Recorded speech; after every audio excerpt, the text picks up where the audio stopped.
A todos, bienvenidos a mi canal. Yo soy Bea y en este vídeo vamos a aprender a hacer fracción irreducible por dos métodos diferentes. ¿Preparados? Pues vamos a empezar.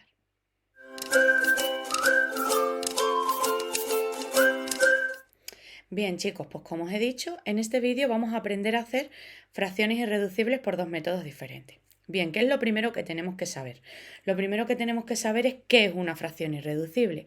Entonces, una fracción irreducible es aquella fracción que no vamos a poder hacer más pequeña, es decir, que no la vamos a poder simplificar más, que no va a tener fracciones equivalentes más pequeñas, ¿vale?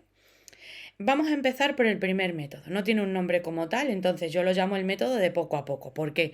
Porque vamos a ir haciendo las fracciones que tenemos más pequeñas poco a poco hasta que lleguemos a una fracción que ya no se pueda simplificar más. Es decir, que ya no podamos dividir el numerador y el denominador por el mismo número. Lo podremos dividir por otros números diferentes, ¿vale? Pero entonces no vamos a poder hacer fracciones equivalentes más pequeñas. Aquí va a ser primordial sabernos los criterios de divisibilidad. Por tanto, os los voy a dejar anclado en una tarjetita, ¿vale? Por si necesitáis echarle un vistazo. Bien, vamos a empezar por este primer ejemplo que os tengo yo aquí, que es 28 doceavos. Yo siempre empiezo viendo si la fracción es divisible entre 2, porque es el número primo más pequeño. Entonces creo que así va a ser mucho más fácil hacerlo poco a poco, ir cogiendo desde el número primo más pequeño e ir subiendo hacia arriba. Bien, como los dos números, tanto el numerador como el denominador, son pares, el de arriba acaba en 8, el de abajo acaba en 2, podemos dividir tranquilamente entre 2 arriba y entre 2 abajo. Siempre, como os he dicho, hay que dividir el numerador y el denominador por el mismo número, ¿vale? Entonces, si hacemos 28 entre 2 me da 14, 12 entre 2 me da 6. ¿Qué ocurre? Que vuelvo a tener dos números pares, por tanto voy a poder dividir, entre 4, perdón. Voy a poder dividir otra vez entre 2 arriba y entre 2 abajo. Eso me va a dar 14 entre 2, 7, 6 entre 2 a 3. Si os dais cuenta, hemos llegado ya a un momento en el que no podemos dividir el numerador y el denominador por el mismo número. Por tanto, habríamos llegado a nuestra fracción irreducible, a esa fracción equivalente más pequeña. Bien, nos pasamos al siguiente ejemplo. El de arriba acaba en 6, el de abajo acaba en 0. Por tanto, también los podremos dividir entre 2. Y hacemos 16 entre 2 a 8, 20 entre 2 a 10. Volvemos a tener la misma situación. Para arriba, acabado en 0 abajo. Por tanto, también lo podremos hacer entre 2. 8 entre 2 a 4, 10 entre 2 a 5. Y hemos llegado otra vez a esa fracción irreducible en el que ya no tenemos ningún divisor en común entre el de arriba y el de abajo. Nos pasamos al siguiente ejemplo. Si os dais cuenta, el de arriba acaba en 0, pero para que pudiéramos dividir entre 2, el de abajo debería acabar en número par y sin embargo acaba en 5. Si pasamos al siguiente número primo, el 3, ya podemos descartarlo porque en el numerador si hacemos 7 más 0 me da 7, por tanto no está en la tabla del 3, no será múltiplo de 3, no lo podré hacer entre 3, pero sí que el siguiente número primo, que sería el 5, vamos a tener siempre números divisibles entre 5 cuando acaben en 0 o en 5. Y son las dos condiciones que tenemos aquí. El de arriba acaba en 0, el de abajo acaba en 5. Por tanto, si yo lo hago entre 5, el de arriba me va a dar 14 y el de abajo me va a dar 17. Llego a esa fracción irreducible porque el 17 es un número primo que yo no voy a poder dividir entre ningún número más que no sea 17. ¿Vale? Y por último, un ejemplo un poquito más complejo, ¿vale? Con números un poquito más grandes. Entonces, si empezamos a hacerlo poco a poco, al acabar los dos en 0, puedo hacerlo entre 2. Y eso me va a dar 105 en el numerador, 75 en el denominador, ¿vale? ¿Cuál sería el siguiente número primo? El 3. ¿Qué deben de cumplir estos números? Que sus cifras sumen un múltiplo de 3. Si yo hago 1 más 0 más 5 me da 6. Y si hago 7 más 5 me da 12. Los dos están en la tabla del 3, por tanto serán múltiplos de 3. Puedo hacerlo entre 3.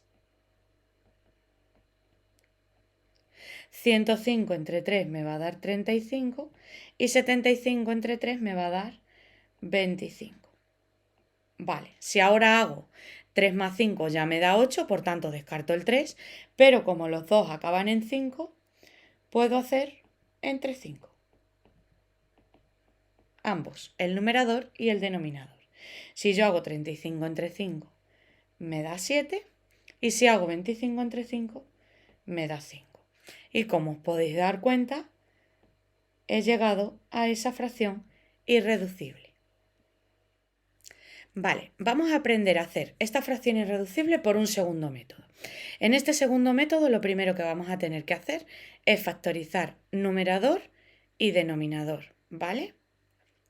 Vamos a ir haciendo paso a paso. Ese sería nuestro primer paso. Bien, hacemos la factorización, por tanto, en ese primer ejemplo en el que tenemos 28 doceavos. Si os dais cuenta, son los mismos 4 ejemplos que con el primer método, ¿vale? Esto os va a servir para comparar que utilicéis el método que utilicéis, os va a salir la misma fracción irreducible. 28 entre 2, 14, entre 2, 7, entre 7, 1. Factorizamos el 12. 12 entre 2, 6, 6 entre 2 a 3, 3 entre 3 a 1. ¿Cuál va a ser nuestro segundo paso? Colocar esa factorización que nos ha salido del numerador en el numerador y la factorización del denominador en el denominador. Entonces, como 28 es 2 al cuadrado por 7, lo colocamos en el numerador. El 12, 2 al cuadrado por 3. Tercer paso, eliminar factores comunes en el numerador y en el denominador. Como lo que tenemos en común es 2 al cuadrado, pues lo eliminamos de arriba y lo eliminamos de abajo. Y me va a quedar, por tanto, 7 tercios, que va a ser, si os acordáis, el resultado de esa fracción irreducible del primer ejemplo. Como lo hemos hecho en el primer método, podéis compararlo, si le dais al vídeo un poquito para atrás. Bien, vamos a hacer el segundo ejemplo. 16 veinteavos. Factorizo el 16 entre 2, 8, entre 2, 4, entre 2, 2, entre 2 a 1 y factorizo el 20. 20 entre 2 a 10, entre 2 a 5, entre 5 a 1. Lo coloco en el numerador, 2 elevado a 4, y en el denominador, 2 al cuadrado por 5. Bien, ¿qué tengo aquí? Si os dais cuenta, tengo el 2 en común en el numerador y en el denominador, pero arriba tengo más cantidad que abajo. Arriba tengo 4 y abajo tengo 2. Por tanto, solo voy a poder quitar 2 de arriba y me van a quedar otros 2. Si yo a ese 4 le quito 2, me van a quedar otros 2 al quitarlos con el 2 al cuadrado. Pues me queda 2 elevado a 2 arriba y abajo 5. ¿Cuánto es 2 elevado a 2? 4. 4 quinto, que si le dais al vídeo un poquito para atrás, os vais a dar cuenta de que es el mismo resultado de fracción irreducible. Bien, os voy a dejar el tercer y el cuarto ejemplo para que vosotros podáis practicarlo en casa, para que veáis que os va a dar la misma fracción irreducible que si lo hacemos por el primer método. Como habéis visto, este método es bastante más ágil, ¿vale? Sí que es verdad que hay que controlar la factorización, pero es bastante más ágil. En el momento que controléis la factorización, que también es primordial para mínimo común múltiplo y para máximo común divisor, que también tenéis vídeos en este mismo canal, quiero que me escribáis en comentarios si os salen, si tenéis dudas o todo lo que necesitéis, ¿vale? Y hasta aquí, hasta aquí el vídeo de hoy en el que tenemos una novedad, en el que os dejo algunos ejemplos por ahí para que vosotros practiquéis. Y como os he dicho, escribís en comentarios todo lo que necesitéis, dudas, que os ha salido bien, eso también me encantaría, ¿vale? Y como siempre os digo, espero que os haya gustado y que os haya servido de ayuda. Si es así, suscribiros a mi canal y activar la campanita para que no os perdáis ninguno de los vídeos que subiré próximamente. Un saludo a todos.